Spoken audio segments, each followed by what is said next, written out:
নমস্কার বন্ধুরা, পূজা পদ্ধতি চ্যানেলে আপনাদের সবাইকে ওয়েলকাম। আমরা আগের ভিডিওতে বৃহৎ ভূত শুদ্ধি নিয়ে আলোচনা করেছিলাম এবং বৃহৎ ভূত শুদ্ধির সাথে সংক্ষেপ ভূত শুদ্ধির যে সম্পর্ক সেটাকে স্থাপন করার চেষ্টা করেছিলাম। তো ভূত শুদ্ধির পর যদি আমরা এগোই তাহলে আমরা দেখতে পাই যে ন্যাস শুরু হয়। তো ন্যাসের প্রথমেই যেটা ভূত শুদ্ধির এক্সাক্ট পরে যেটা হয় ব্যাপক ন্যাস, সেটাতে আসছি।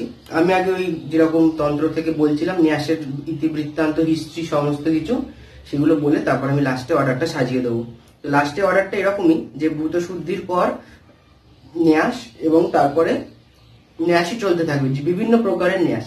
আর যেহেতু আমরা তন্ত্রোক্ত পূজার প্লে লিস্ট নিয়ে আলোচনা করছি তাহলে সেহেতু ন্যাসের সংখ্যা একটু বেশি হবে। তো প্রথমে আমরা সাধারণ ন্যাসগুলো নিয়ে দেখবো কি কি ন্যাস করতে বলেছে বা কি কি ন্যাস কত রকম, তারপরে আস্তে আস্তে একটা বাই একটা ন্যাস দেখবো। তো আজকের ভিডিওতে আমরা মোটামুটি ন্যাসে প্রবেশ করব। প্রথমের দিকের কয়েকটা ন্যাস আমরা নিয়ে আলোচনা করব। তো প্রথমে দেখি বলছে আত্ম প্রাণ প্রতিষ্ঠা বা জীবন ন্যাস, সেটা সম্পর্কে। ওটা একদম ভূত শুদ্ধির পরে আমরা করি। তো বলছে হৃদয়ে হস্তমাদায় আং হ্রিং ক্রোং হংসঃ উচ্চারণ সোহম মন্ত্রেণ তদ্দেহে দেব্যাহ প্রাণান প্রতিষ্ঠয়েত। পঞ্চম উল্লাস মহানির্বাণ তন্ত্র। এখানে বলছে যে নিজ হৃদয়ে হস্ত রাখি আং হ্রিং ক্রোং হংসঃ সোহম, এই পাঁচটি বীজ মন্ত্র উচ্চারণ পূর্বক আত্মদেহে ইষ্ট দেবতার প্রাণ প্রতিষ্ঠা করবে। হৃদয় হস্তমাথার অর্থে স্বহৃদয়ে, অর্থাৎ সাধক নিজের হৃদয়ে ইষ্ট দেবতার প্রাণ প্রতিষ্ঠা করে দিব্য শরীর লাভ করবেন। আমরা দেখছি যে ভূত শুদ্ধি থেকে আরম্ভ করে প্রাণায়াম থেকে আরম্ভ করে ভূত শুদ্ধি এবং পরে ন্যাস প্রত্যেকটারই একটাই উদ্দেশ্য, যে দিব্য দেহ গঠন করার প্রণালী। তো দিব্য দেহ গঠন প্রণালী একটা বিস্তারিত একটা সেকশন একটা চ্যাপ্টারের। তো আমি আগের ভিডিওতে বলেছিলাম যে পরের ভিডিওতে ভূত শুদ্ধির কিছু জিনিসপত্র নিয়ে আলোচনা করব, কিন্তু দেখলাম যে দরকার নেই, মানে ওগুলো মানে জাস্ট জানার জন্য বিষয়।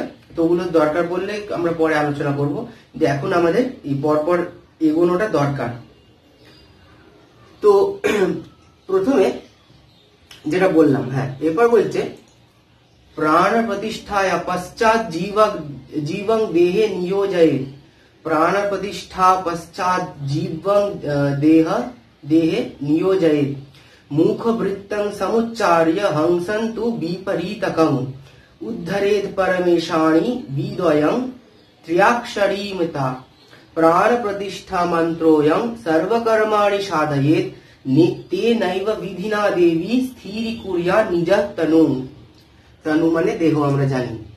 এখানে বলছে হংসা এবং সোহম, এই দুটি মন্ত্র একই। আমরা আগের দিন বলেছিলাম হংসা একে উল্টো দিই সোহম এরকম হয়। তো সোহম হংসা, সোহম হংসা, হংসা সোহম একই। কুণ্ডলিনীকে জাগরিত করিয়া পরম শিবে যোগ করিবার সময় কেহ সোহম মন্ত্র ব্যবহার করেন এবং স্বস্থানে স্থাপন করিবার সময় কেউ হংসা ব্যবহার করেন। আমরা বলি সোহম হংসা দুটোই ব্যবহার করি। এবং প্রথমে পরম শিবের সাথে কুণ্ডলিনীকে যোগ, পরমাত্মাকে যোগ করার, পরম শিবে যোগ করার সময় পরমে ইবাপদে যোজে আমি স্বাহা, তখন আমরা হংস বলি এবং তারপরে সোহম বলি।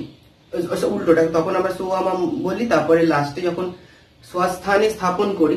আগের দিন ভূত শুদ্ধিতে আলোচনা করেছিলাম যে নিজ নিজ স্থানে আবার স্থাপনা করতে হয় পাপ পুরুষ দমনের পর। তাহলে সেখানে আমরা বাম কুক্ষিস্থ কৃষ্ণ বর্ণের পাপ পুরুষ এগুলো নিয়ে আলোচনা করেছিলাম। সেখানে স্বস্থানে যখন মাতৃকা বর্ণগুলো নিজ নিজ স্থানে চলে যাচ্ছে আমরা কল্পনা করি এবং দিব্য দেহ গঠন করেছিলাম, ঠিক আগের ভিডিওতে যেরকম বলেছিলাম, সেই সময় সোহম ব্যবহার করা, এই হংস ব্যবহার করা। এবার শক্তি বিষয়ে কি বলছে, বলছে সোহমেবং সমাভাস্য জীবং হৃদি সমানয়েত। বারাহি তন্ত্র। আচ্ছা, এক মিনিট।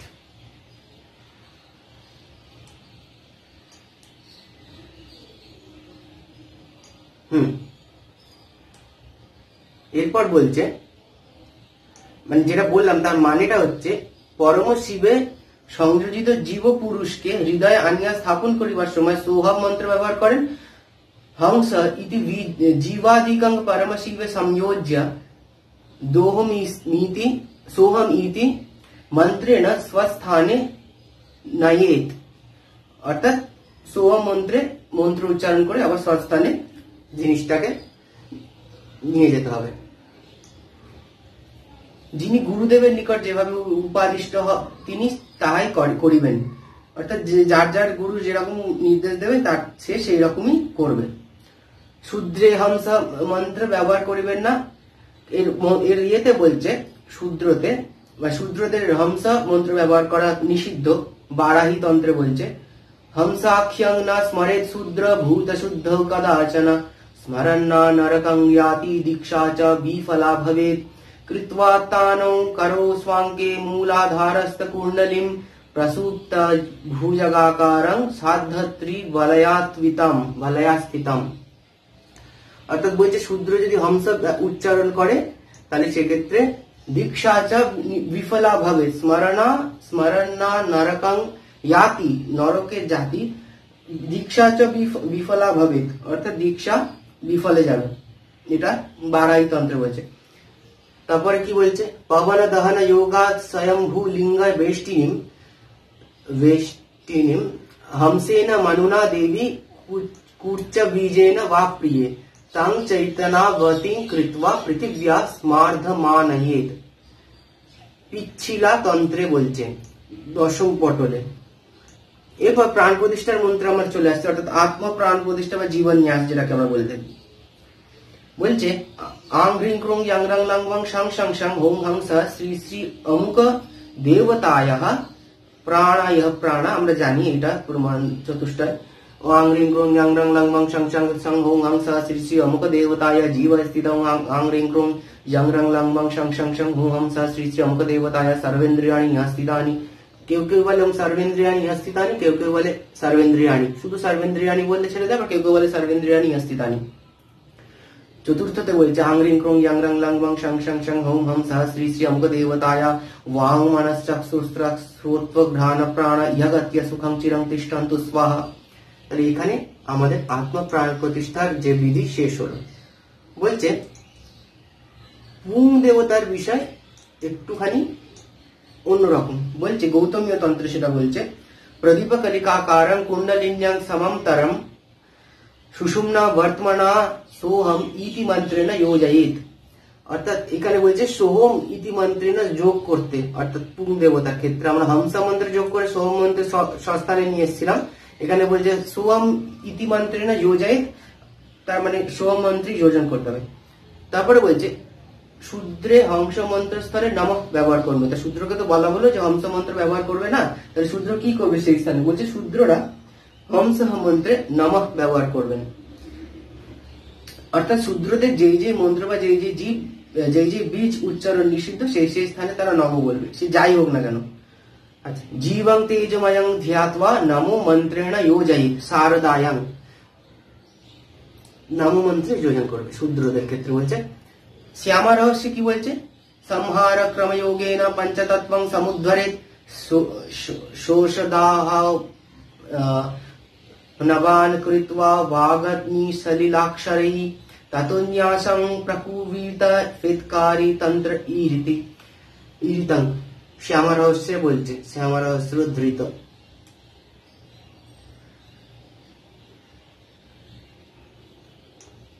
देवी रूपं ततो ध्यायेद आत्मानं कमलेक्षणे ततो जीवं प्रविन्यस्य पांशादित्र्याक्षरेण तो प्राणमन्त्रेण युक्तेन ततो मुस्या पदं ततः प्राण इति पदं पश्चात् दीह प्राणः पदं ततः। অর্থাৎ প্রাণ ইহ প্রাণ বলছে প্রাণ এই পদের পরে আবার প্রাণ ইতি পদং পশ্চাৎ ইহ প্রাণ পদং ততঃ, প্রাণ ইতি পদং পশ্চাৎ ইহ প্রাণ পদং ততঃ। প্রাণ ইহ প্রাণ আমরা বলি যেরকম, প্রথমটার জন্য বললো। সেকেন্ডটার জন্য কি বলছে? বলছে এক মিনিট, সেকেন্ডটার জন্য বলছে আমুয়া জীবশ্চ ইহ স্থিত মুহ্যা পদং ততঃ। জীবা ইহ স্থিত বলি তো, বলছে আমুহ্যা, অর্থাৎ ওইগুলো বলার পর জীবশ্চ ইহ স্থিত মুহ্যা পদং ততঃ, অর্থাৎ জীবয়স্থিতা এই পদটা ব্যবহার করতে হবে। তৃতীয়তে বলছে সর্বেন্দ্রিয়াণাম উভ্যাশ্চ ওয়াত্মনো নয়নং ততঃ। সর্বেন্দ্রিয়াণি আমরা বলি, তাই এখানে বলছে সর্বেন্দ্রিয়াণি এইটা বলতে। চতুর্থে বলছে শ্রোত্র ঘ্রাণ পদাৎ প্রাণ ইহাগত্য সুখং চিরং তিষ্ঠন্তু বহনি জায়ন্তু প্রাণ মন্ত্রো অঈবিতঃ অমীবিতঃ। তাহলে वांगमनस चक्षुस्त्वक श्रोत्र घ्राण प्राण यगत्य सुखम चिरं तिष्ठन्तु स्वाहा, এটা বলতে বলছে। সরস্বতী তন্ত্র এটা বলছে, চারটেই যে বললাম। এই প্রাণ প্রতিষ্ঠা মন্ত্রের অন্য নাম জীবন্যাস। এরূপ জীবন্যাস করিয়া আপনাকে দেবতাময় ভাবনা করিতে হয়। অর্থাৎ জীবন্যাস মানে আমাদের হৃদয়ে আমরা প্রাণ প্রতিষ্ঠা করলাম, যেটাকে বলছে আত্ম প্রাণ প্রতিষ্ঠা। আমরা মূর্তিতে প্রাণ প্রতিষ্ঠা, মৃন্ময় মূর্তিতে প্রাণ প্রতিষ্ঠার সময় এই মন্ত্রগুলো উচ্চারণ করি, আং রিং ক্রং জাং রাং লাং মং সাং সাং সাং হং হাং সা শ্রী শ্রী অমুক দেবতা ইহা প্রাণ ইহা প্রাণ। তাহলে সেম মন্ত্র আমরা উচ্চারণ পূর্বক স্বহৃদয়ে আত্ম প্রাণ প্রতিষ্ঠা করলাম। অর্থাৎ নিজকে দেবময় চিন্তা করতে হবে। অর্থাৎ আমার হৃদয়ে দেবতার অবস্থান বা দেবতাময় হয়ে গেল, এইরূপ চিন্তা করতে হবে। विपरीतं प्राणमन्त्रं विलिखेत पापपूर्वकं प्राण प्रतिष्ठा मंत्रोयं सर्वकर्माणि साधयेत ज्ञानार्णव तंत्र বলছে। তারপরে বলছে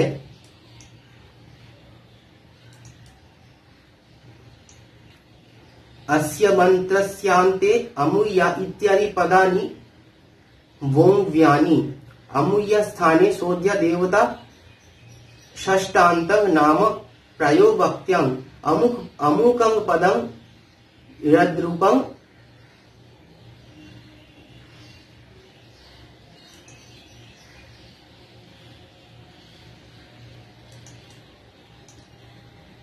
यद्रूपं मंत्रेषु दृश्यते सद्याभिधानं तद्रूपं तत्र स्थाने नियोजय नारायणी तंत्र। तो अमुक स्थाने की बोलते हुए इष्ट देवतार नामटा এই সব বলছে। कुमारी तंत्रे कुमारी कल्लतंत्रे বলছে ভূত শুদ্ধিং বিধারেখং দেবী রূপেণ চিন্তয়েত। অর্থাৎ আমরা ভূত শুদ্ধির সময় বলেছিলাম যে দেবীকে চিন্তা করতে হবে। মন্ত্র চতুষ্টয় পাঠ করার পর দেবীকে চিন্তা করতে হবে। अथो विष्णात्मनः शंभो कालबद्धो कलात्मनः बभूवाच जगत् साक्षी सर्वव्यापी महेश्वरः महेश्वराद भवेदीश ततो रुद्रस्य संभवः ततो विष्णुस्ततो ब्रह्मात् तेयामेद समुद्भवः। अर्थात ওই তান্ত্রিক সূত্র অনুসারে নিজ শরীরে ব্রহ্মরূপ দেবদেবীর প্রাণ ইন্দ্রিয় প্রভৃতি বিন্যাস করিয়া দেবতার যে যে অঙ্গে যে মাতৃকা বর্ণ দ্বারা বিনির্মিত সেই অঙ্গে সেই মাতৃকা বর্ণ বিন্যাস করে মাতৃকান্যাস করিতে হয়। যেহেতু দেবতাদিগের শরীর মাতৃকা বর্ণময়, অর্থাৎ দেবতাদের শরীর মাতৃকা বর্ণময়, তাই জন্য যে দেবতার যেই স্থান যেই বর্ণ দ্বারা নির্মিত আপনার শরীরে সেই বর্ণ দ্বারা ন্যাস করিতে হয়। তাহলে ন্যাসের যে জিনিসপত্রগুলো আস্তে আস্তে আমরা ডিটেলে ঢুকছি এবং ক্লিয়ার করার চেষ্টা করছি যে কেন কি করছি। ন্যাস প্রকরণ, ন্যাস কেন করব সেটাতে আসি। বা ন্যাস কি বলছে, আগমুক্তেন বিধিনা নিত্যং ন্যাসং করোতি ইহ। আগম আর নিগম আমরা জানি তন্ত্রের। তো আগমুক্তেন বিধিনা নিত্যং ন্যাসং করোতি ইহ देवता भावमप्नोति मंत्र सिद्धि प्रजायते यो न्यास कवच छंदो मंत्रं जपति तत्प्रिये विघ्ना दृष्ट्वा पलायन्ते सिंहं दृष्ट्वा तत् यथा गजाः। অর্থাৎ জ্ঞানার্ণব, এটা বলছে জ্ঞানার্ণবে বলছে যে ব্যক্তি তন্ত্রোক্ত বিধি দ্বারা প্রত্যহ ন্যাস করে তাদের দেবভাব প্রাপ্ত করে, তাদের দেবভাব প্রাপ্ত হয়। যে ব্যক্তি প্রত্যহ তন্ত্রোক্ত বিধি অনুসারে ন্যাস করে তাদের দেবভাব প্রাপ্ত হয় এবং তাহার মন্ত্র সিদ্ধি হইয়া থাকে। যে ব্যক্তি ন্যাস করে, কবচ ধারণ করে, ছন্দ পাঠ করে এবং মন্ত্র জপ করে তাদের বিঘ্ন সমুদায় সিংহদৃষ্টা গজের ন্যায় পলায়ন করে। অর্থাৎ সিংহকে দেখে হাতি যেরকম ভাবে পালায় সেইভাবে তাদের বিঘ্ন পলায়ন করে। কুল প্রকাশ তন্ত্রে বলছে অকৃত্বা ন্যাসং জালং यो मूঢ়ত্বাৎ প্রজপেন মনু সর্ব বিঘ্নৈ সবাধ্য স্যাৎ ব্যাঘ্রৈ মৃগ শিশুর যথা। কি সুন্দর এখানে রূপকটা দিয়েছে। এখানে বলছে কুল প্রকাশ তন্ত্র এটা বলছে, রূপক অনুসারে এখানে বলছে যে মূঢ় অর্থাৎ মূঢ় ব্যক্তি ন্যাস না করে জপ মন্ত্র জপ করে, বিঘ্ন সকল তাহাকে ব্যাঘ্রে মৃগ শাবক আক্রমণে ন্যায় আক্রমণ করে। বলছে যে ন্যাস করে ডেলি তার কি হয় না, তার বিঘ্ন একটা বাঘকে দেখলে হাতি যেভাবে পালায় সেভাবে পালায়। কিন্তু যে মূঢ় ব্যক্তি ন্যাস না করে মন্ত্র জপ করে তাকে বিঘ্ন সকল কিভাবে গ্রাস করে না, বলছে একটা বাঘ মৃগ শাবককে অর্থাৎ একটা হরিণের ছোট্ট বাচ্চাকে, তার কাছে তো বাঘকে আক্রমণ করা কিছুই না, একদম বাহাতের খেল, সেইভাবে খুব ইজিলি বলতে খুব ইজিলি তাকে বিঘ্ন আক্রমণ করে। কি বলছে এরপর, তাহলে ন্যাসের ইম্পর্টেন্সটা আমরা এখানে তন্ত্রে যেভাবে বলছে সেগুলো আমরা নিয়ে আলোচনা করছি, যে কেন ন্যাস করবো, ন্যাস করলে কি হবে, ন্যাস না করলে কি হবে। বলছে পূজা জপাদে প্রাবিঘ্ন নাশ মন্ত্র সিদ্ধ্যার্থং দেহান্তর বহনির বর্ণাদি বিন্যাস শাস্ত্র বাক্যম। শাস্ত্র কি বলছে, বিঘ্ন নাশ জন্য জপ পূজাদির প্রারম্ভে মন্ত্র সিদ্ধির জন্য দেহের অন্তরে এবং বাহ্যে যে মাতৃকা বর্ণ সকলের বিন্যাস করা হয় তাকে ন্যাস বলে। ন্যাস কাকে বলে, বলছে পূজা জপাদে বিঘ্ন নাশ মন্ত্র সিদ্ধ্যার্থং দেহান্তর বহনির বর্ণাদি বিন্যাস শাস্ত্র বাক্যম। মানেটা তো বললাম যে বিঘ্ন নাশের জন্য পূজা জপাদির প্রারম্ভে আমরা ন্যাস প্রথমের দিকে করি, এবং সন্ধি পুজোতে আমরা বলেছিলাম যে বলা হয়েছে দুই দণ্ডের প্রথম দণ্ডে ন্যাস ফ্যাস করতে এবং সেকেন্ড দণ্ডে পূজা করতে। প্রথম ভাগে যে আমরা ন্যাসাদি করে থাকি এবং মন্ত্র সিদ্ধির জন্য প্রারম্ভে মন্ত্র সিদ্ধির জন্য দেহের অন্তরে এবং বাহ্যে যে মাতৃকা বর্ণ সকলের বিন্যাস করা যায় তাহার নাম ন্যাস। মাতৃকা দ্বারা ন্যাস করাকে মাতৃকা ন্যাস বলে।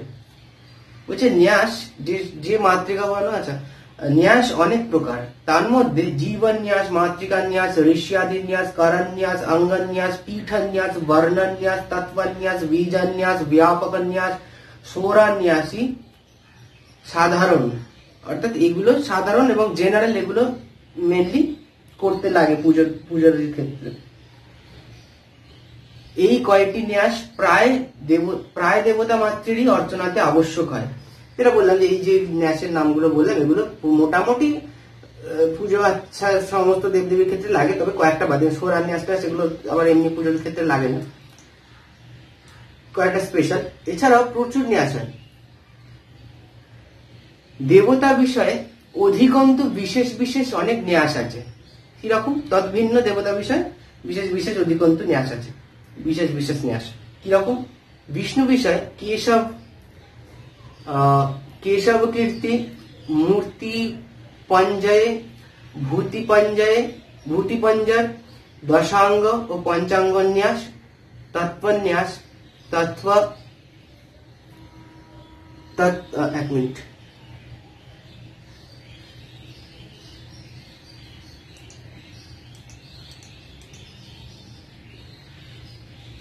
পুরোনো বইয়ের ফন্টগুলো খুব মানে অস্পষ্ট হয়, বলছি বোঝার সমস্যা হয়।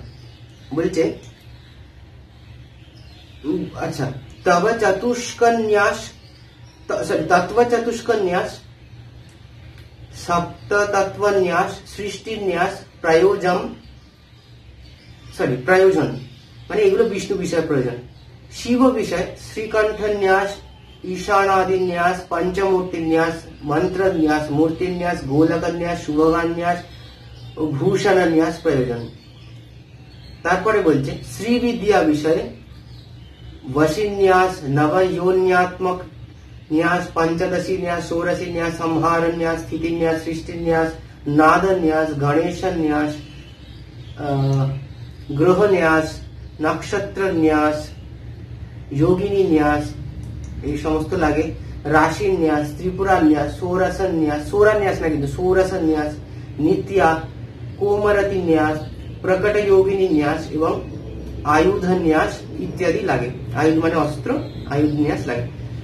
কালী বিষয়ে वर्णन्यास, श्रीकंठन्यास, तत्वन्यास, सोरान्यास इत्यादि লাগে। तारा विषय रुद्रन्यास, ग्रहन्यास, लोकपालन्यास, तारिणीन्यास, शिव शक्तिन्यास, द्वादशन्यास, योनिन्यास ও সোরান্যাস ইত্যাদি লাগে। অন্নপূর্ণা বিষয়ে পদন্যাস আদি ব্যবহৃত হয়।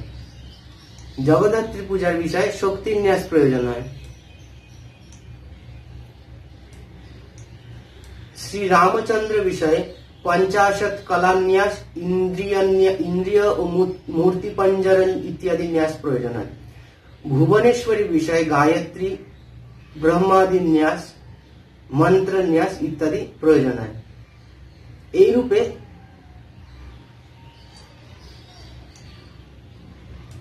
বিশেষ বিশেষ ন্যাস বিশেষ বিশেষ দেবার্চনায় আবশ্যক হয়। উহার মধ্যে যে কয়টি সাধারণ তাহা এই স্থলে বর্ণিত হইবে মাত্র। অর্থাৎ এইখানে শুধুমাত্র সাধারণ গুলো বর্ণিত হবে, বাকিগুলো গুহ্য থাকে কিছু কিছু, সেগুলো গুরু একমাত্র তার শিষ্যদেরকে বলে থাকেন। মানে এরকম ব্রডকাস্ট বা টেলিকাস্ট করার মতো না। বলছে সাধারণ ন্যাসগুলির মধ্যে কোনটির পর কোনটি করিতে হয় ইহা বিবেচ্য। লিঙ্গার্চন তন্ত্রের উক্তি এই যে ভূতশুদ্ধি তদন্তে মাতৃকান্যাস, রুদ্র মাতৃকান্যাস এরকম একটা বলছে। ভূতশুদ্ধির পর মাতৃকান্যাস, রুদ্র জামনের উক্তি ভূতশুদ্ধির পর মাতৃকান্যাস করিবে, তাহা না হইলে পূজা বৃথা হইবে। তরলতন্ত্রে যে বৃহৎ পূজা সূত্র আছে তাহার উক্তি এই যে বহনি বেষ্টনের পর ভূতশুদ্ধি করবে, অর্থাৎ রং ইতি মন্ত্রেণ জলধারায়া বহনি প্রাকারে চিন্তায়, তাটাকে বলছে বহনি বেষ্টন। ভূতশুদ্ধি করবে, প্রথমে মাতৃকান্যাস করিবে, তদন্তে পীঠন্যাস করিয়া প্রাণায়াম করিবে, তাহার পর ঋষিয়াদিন্যাস করিবে, তাহার পর করন্যাস করিয়া সৌরান্যাস করিবে, তদন্তে ব্যাপক ন্যাস করিবে এবং তাহার পর তৎপন্যাস করিয়া পুনরায় ব্যাপক ন্যাস করিবে। তাহার পর মূল মন্ত্রে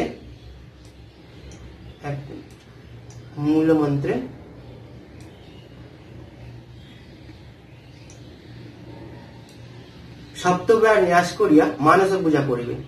অর্থাৎ তরলতন্ত্রের যে পূজা সূত্রটা আমরা বলবো বলেছিলাম সেটাই একটা পার্ট এখানে বললো, ন্যাসের পোর্শনটা। বৃহৎ পূজা সূত্র, তরলতন্ত্রে আবার দুরকম আছে, একটা সংক্ষিপ্ত পূজা সূত্র, একটা বৃহৎ পূজা সূত্র। আমরা বৃহত্তার কথা বলছি, সেখানে এইগুলো বলেছে। তরলতন্ত্রে আবার তারা পূজার সূত্রে অন্যরকম বলা হয়েছে, বলছে বর্ণন্যাস করিয়া করাঙ্গন্যাস করিবে। গন্ধর্ব তন্ত্রে বলছে ভূত শুদ্ধির পর ঋষ্যাদি ন্যাস করিবে, তারপরে পীঠন্যাস করে করাঙ্গ ন্যাসান্তে সরঙ্গ ন্যাস করিয়া মাতৃকা ন্যাস করিবে, তারপরে বিদ্যা ন্যাসান্তে পূজারম্ভ করিবে। এটা হচ্ছে তো ইয়েতে গন্ধর্ব তন্ত্রে বলছে। পিচ্ছিলা তন্ত্রে বলছে যে প্রথমে লিপি ন্যাস করবে, তারপরে ঋষ্যাদি ন্যাস করবে, তারপরে করণ ন্যাস করবে, তারপরে ব্যাপক ন্যাস করবে, ব্যাপক ন্যাস করিয়া অঙ্গ ন্যাস করবে। এবং লাস্ট এবং ফাইনাল এখানে বলছে গৌতমীয় তন্ত্রে। গৌতমীয় তন্ত্রে বলছে যে প্রথমে ভূত শুদ্ধি করিয়া মাতৃকা ন্যাস করিবে, তারপরে কেশব কীর্তি তৎপন্যাস প্রাণায়াম, তারপরে বর্ণন্যাস, দশ তৎপন্যাস ও বিষ্ণু পঞ্জর ন্যাস করিবে। এটা রামচন্দ্র বা গৌতমীয় তন্ত্র মানে এই বিষ্ণু বিষয়ের ক্ষেত্রে বলছে। আচ্ছা, এরপর আমরা প্রত্যেকটা যে শ্লোক বললাম 7টা, এই 7টা শ্লোক একবার পাঠ করে দিয়েছি। বাংলা ট্রান্সলেশন গুলো কিন্তু আমি আগে বলে ফেললাম, এরপর শ্লোক গুলো বলছি। তাহলে প্রথমে লিঙ্গার্চন তন্ত্র যেটা বললাম সেটা বলি। বলছে ভূত শুদ্ধি মহেশানি প্রথমে পরিকল্পিতম ততস্তু মাতৃকা ন্যাসং কুর্যাৎ পরম যত্নতঃ, পরম যত্নের সাথে করবে ভূত শুদ্ধির পর। আচ্ছা, এটা লিঙ্গার্চন তন্ত্রের যে বেঙ্গলি ট্রান্সলেশনটা বলেছিলাম ফার্স্টে সেটা। সেকেন্ড আমরা বলেছিলাম রুদ্রজামলে কি বলছে। তা রুদ্রজামলের শ্লোকটাতে বলছে ভূত শুদ্ধি লিপিন্যাসং রীনায়াস্তু প্রপূজয়েৎ বিপরীতং ফলং দদ্যাৎ তস্যা তদৎ ভক্ত্যা পূজনং যথা। এটা রুদ্রজামলে বলছে। 3 নম্বরে বলছে बहनिना वेष्टां कार्य भूत शुद्धि समाचारित मातृकाया सरंगंच कुर्यादंतर मातृका। मातृका ध्यान माचार्ये बहने तु मातृकां न्यसेत् पीतन्यासं तत् कृत्वा प्राणायामं समाचरेत् ऋष्यादिकं करांगं च वर्णन्यासं समाचरेत्।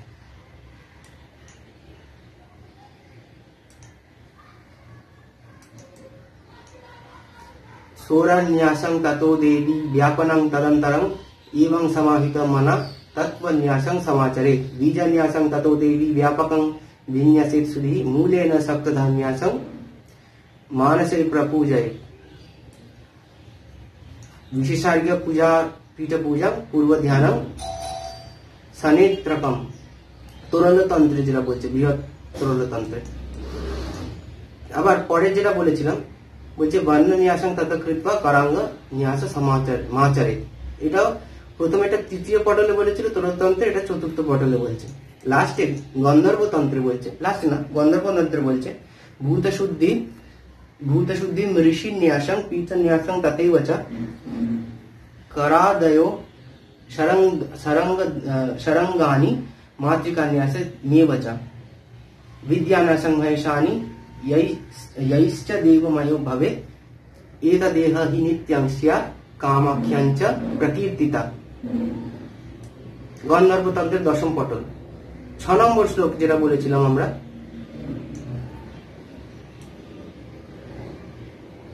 এক মিনিট 6 নম্বর কোথায় গেল, হ্যাঁ 6 নম্বরে বলছে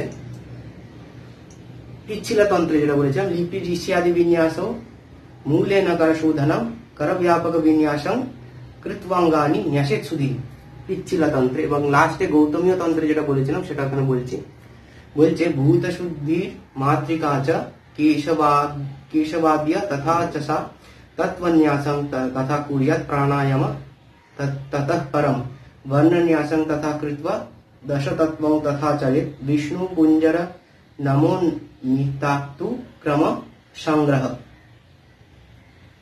তাহলে ন্যাসের ক্রম অনুসারে এগুলো বলছে।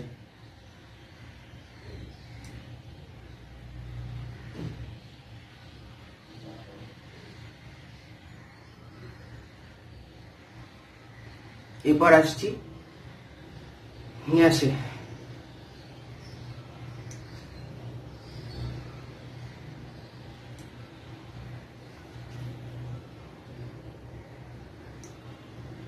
বলছে তন্ত্রশাস্ত্র মন্থন করিলে এইরূপ বিষয় বিসদৃশ মত দেখতে পাওয়া যায়। এই জন্য তন্ত্রশাস্ত্রের এক স্থানে বলা হয়েছে যে পূজা তু বিবিধা প্রোক্তা তাস্বেকত মমাশ্রয়ে, অর্থাৎ তন্ত্রে নানাবিধ মত লিখিত হইয়াছে, তার মধ্যে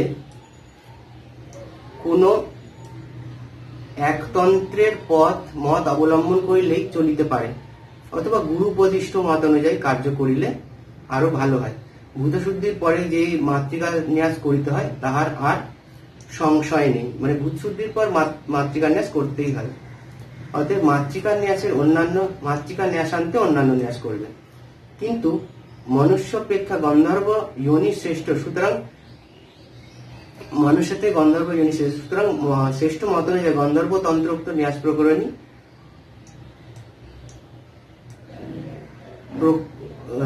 গন্ধর্ব তন্ত্রোক্ত ন্যাস প্রকরণ এই গ্রন্থে লিখিত হইল না।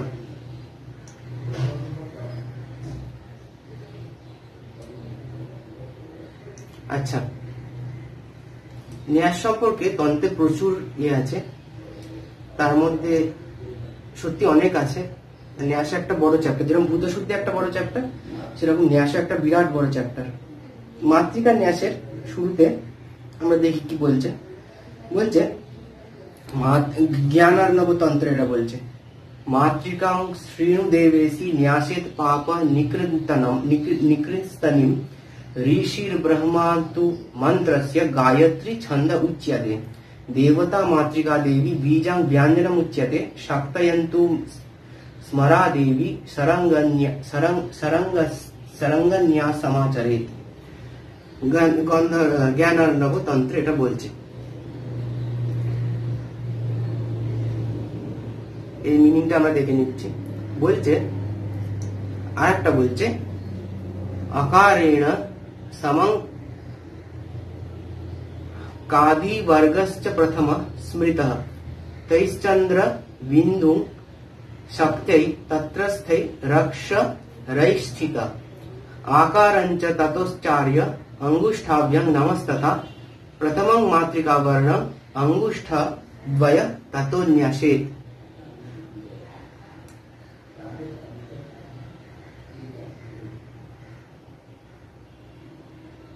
हे देवी मातृका न्याসে কিরূপ তা শ্রবণ করা। আমরা বলছিলাম না শ্রেণু ওইটার বলছে মাতৃকা ন্যাসের ঋষি হচ্ছে ব্রহ্মা, ছন্দ হচ্ছে গায়ত্রী, অধিষ্ঠাত্রী দেবী হচ্ছে মাতৃকা বর্ণ সকল, উহার মধ্যে ব্যঞ্জন বর্ণ সকল বীজ এবং স্বরবর্ণ সকল শক্তি, বীজ এবং শক্তি।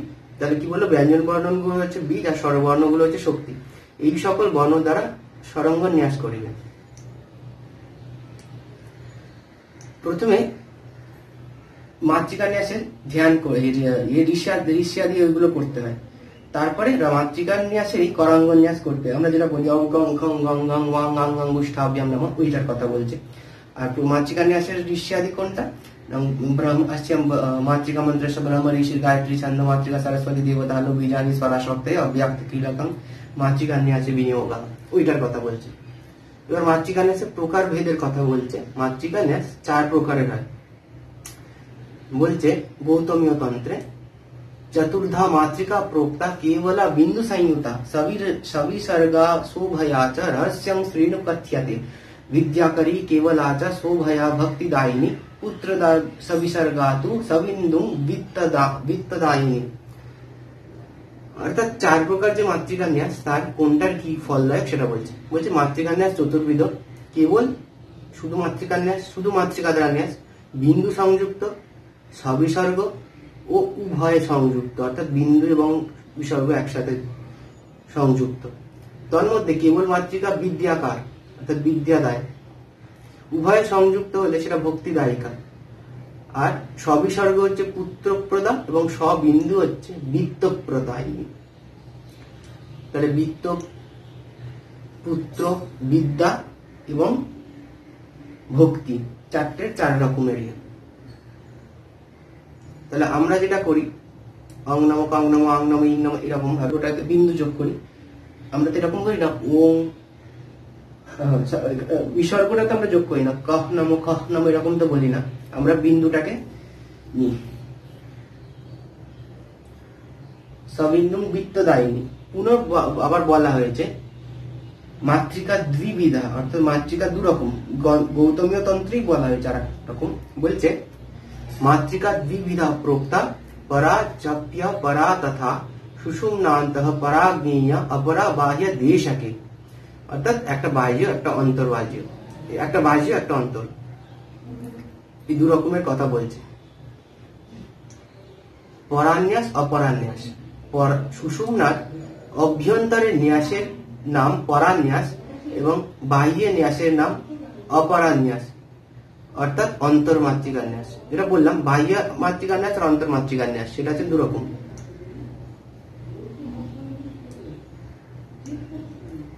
ह्रस्वे कास्तर वर्गेण दीर्घे कारान्त गेन तु तर्जन्यो विन्यसेत् सम्यक् स्वाहान्तेन तु पूर्ववत्। ह्रस्वकार वर्गेण दर्घोकार गुणे तु मध्यमा युगले सम्यक् वसरन्तेन विन्यसेत्।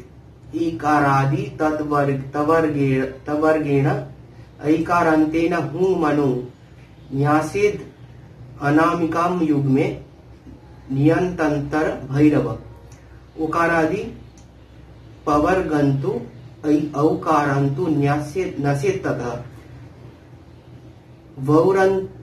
वौषरन्तः कनिष्ठाभ्यां विन्यासेत् कार्यसिद्धये। अंकारादि शकारादि वर्गेण क्षान्तगेन तु ओहस्तेन पाणिभ्यां संन्यासेत्तल पृष्ठयो। यं मंत्रं समुच्चार्य करन्यास नियोजयेत्। সারঙ্গ মাতৃকা বর্ণে সাধক কারায়েত ততঃ। এবার এখানে বললো যে কোন মানে বর্ণগুলোর জন্য কিভাবে ন্যাস করব। আবার বলছে অন্তর্বাহ্য এই দু প্রকার ন্যাসের মধ্যে কিন্তু শাস্ত্রের তিন প্রকারের ন্যাসের কথা বলা হয়েছে, অর্থাৎ অন্তর্মাতৃকা, বাহ্য মাতৃকা এবং সংহার মাতৃকার ন্যাস। এই তিন প্রকারের ন্যাস, মানে প্রথমে তো দু প্রকার বললাম, দ্বিধা, তারপর তার আগে চতুর্ধা বলেছিলাম, কিন্তু শাস্ত্রে আবার বলছে যে তিন প্রকারের ন্যাস, অন্তর্মাতৃকা, বাহ্য মাতৃকা এবং সংহার মাতৃকার ন্যাস। আরো ডিটেলে গেলে আমরা দেখব অন্তর্মাতৃকার ন্যাসকে যদি বাদ দিই, বাহ্য মাতৃকার ন্যাসকে সৃষ্টির ন্যাস বলে, তারপরে একটা স্থিতির ন্যাস বলে ন্যাস আমরা করি, তারপরে সংহার ন্যাস করি, অর্থাৎ সংহার মাতৃকার ন্যাস। তাহলে অন্তর্মাতৃকার ন্যাসকে বাদ দিয়ে দেহের বাইরের ন্যাসগুলোকে আবার তিনটা ভাগে ভাগ করা যাচ্ছে, সৃষ্টির ন্যাস, স্থিতির ন্যাস, সংহার ন্যাস। সৃষ্টি, স্থিতি, সংহার, সৃষ্টির ন্যাস, স্থিতির ন্যাস, সংহার ন্যাস। তো আমরা সৃষ্টির ন্যাস মানে হচ্ছে বাহ্য মাতৃকার ন্যাস, যেটা আমরা প্রথম থেকে অনুলম ক্রমে করি, সংহারটা বিলম ক্রমে করি। তার মধ্যে স্থিতির ন্যাসটা আমরা মানে আমাদের প্লে লিস্টে এখনো দেখায়নি, সেটা আমরা ভাগ করে করে করি, মানে লাস্টের কিছু পোর্শনকে আগে করি, আবার প্রথমের কিছু পোর্শনকে পরে করি, এইভাবে করি। যখন করবো তখন দেখতে পাবো। মাতৃকার ন্যাসের ক্রম বলছে প্রথমত মাতৃকার ন্যাসে ঋষ্যাদি ন্যাস করতে হয়, যেটা বললাম ব্রহ্ম ঋষির গায়ত্রী ছন্দ।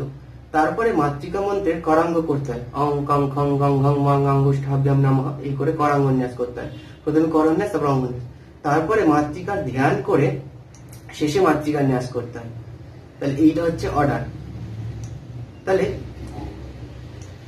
পরের ভিডিও, আজকের ভিডিওটা এমনি অনেক বড় হয়ে গেছে, তো পরের ভিডিও থেকে আমরা এই মাতৃকার ন্যাসের থেকে স্টার্ট করবো, একদম জাস্ট প্রসিডিওরটা থেকে শুরু করে পরপর যতটুকু হয় ততটুকু ন্যাস করব।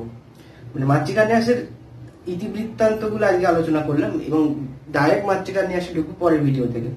আমরা জানি, তাও একটু ডিটেলে তুলে তুলে আলোচনা করবো। তো নমস্কার, ভিডিওটা ভালো লাগলে অবশ্যই লাইক করবেন, আর আমাদের চ্যানেলটিকে অবশ্যই সাবস্ক্রাইব করবেন। নমস্কার।